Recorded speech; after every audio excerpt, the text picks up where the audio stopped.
আসসালামু আলাইকুম রহমতুল্লাহি ওয়া বারাকাতুহু। চোর ধরুন, চোরকে শায়েস্তা করুন।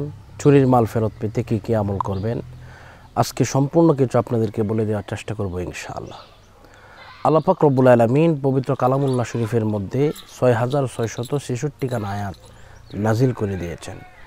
এর মধ্যে একখান আয়াত আছে যে আয়াতে কারিমা যদি কেউ ১,৩০,০০০ বার যদি কেউ পড়ে তাহলে যে চোর আপনার মাল নিয়েছে সেই চোর মাল ফেরত দিতে বাধ্য হবে। যদি সেই চোর মাল ফেরত না দেয় তাহলে তার গলা দিয়ে নাক দিয়ে রক্ত বের হবে, এমনকি তার মৃত্যু পর্যন্ত ঘটতে পারে। তো আসুন আমরা এই আমলটি একটু জেনে নেই।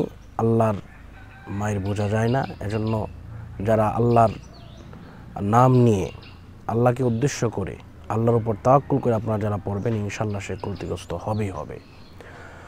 তো আসুন আমরা এই বিষয়টা একটু জেনে নিই। প্রথমত আমরা যে কাজটা করব তা হচ্ছে আমরা ওযুর সহিত বসতে হবে এবং একটা পবিত্র জায়গার মধ্যে বসতে হবে। এটা কিন্তু একা করার কোনো আমল নয়, এটা আমরা আমাদের ১০০ ছাত্রদেরকে দিয়ে করাই। যদি আপনারা করাই দিতে চান ইনশাআল্লাহ যোগাযোগ করবেন। আর যদি আপনারা নিজেরা পারেন, নিজেদের যদি নামাজি লোক থাকে, ফ্যামিলিতে যদি বেশি লোক থাকে ইনশাআল্লাহ আপনারাও করবেন, করলে ইনশাআল্লাহ কাজ হবে। তো নিয়মটি জেনে নিন। প্রথমত হচ্ছে আপনাকে বিসমিল্লাহ সহ সূরা ফাতিহা একবার পাঠ করতে হবে।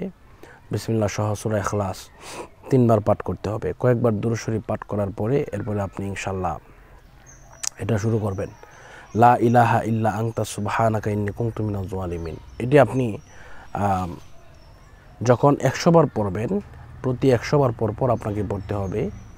আপনি একেবারে ১,৩০,০০০ বার পর্যন্ত আপনাকে পড়বেন। প্রতি ১০০ বার পর আপনাকে পড়তে হবে ফাস্তাজাবনা লাহু ওয়া নাজাইনাহু মিনাল গাম্মি ওয়া কাযালিকা নুনজিল মুমিনিন। ইনশাআল্লাহ এইটা এইভাবে পড়বেন। এরপরে আবার দোয়ার পূর্বে বিসমিল্লাহ সহ সূরা ফাতিহা একবার, বিসমিল্লাহ সহ সূরা ইখলাস ৩ বার, কয়েকবার দুরূদ শরীফ পাঠ করে এরপরে আপনারা আবারও এটা দোয়া করে দিবেন। ইনশাআল্লাহ দেখবেন ৩ দিনের ভিতরে অথবা সাথে সাথে আপনার মাল ফেরত দিতে বাধ্য হবে। তো আলহামদুলিল্লাহ আমাদের কাছ থেকে পড়িয়ে আলহামদুলিল্লাহ অনেকের মাল ফেরত পেয়েছেন। তো এটা আমাদের কোনো ক্রেডিট নয়, এটা সম্পূর্ণ আল্লাহ পাক রব্বুল আলামিনের পক্ষ থেকে হয়েছে।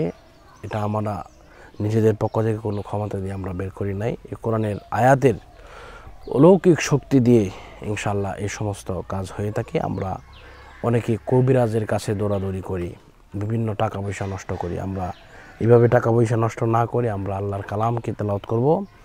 ইনশাআল্লাহ দেখবেন আল্লাহ পাক আমাদেরকে আমাদের মাল ইনশাআল্লাহ আমাদের কাছে ফিরিয়ে দিবেন। তো আজকের মতো এই পর্যন্তই, সকলের কাছে বিদায় নিচ্ছি। আসসালামু আলাইকুম ওয়া রাহমাতুল্লাহি ওয়া বারাকাতুহু।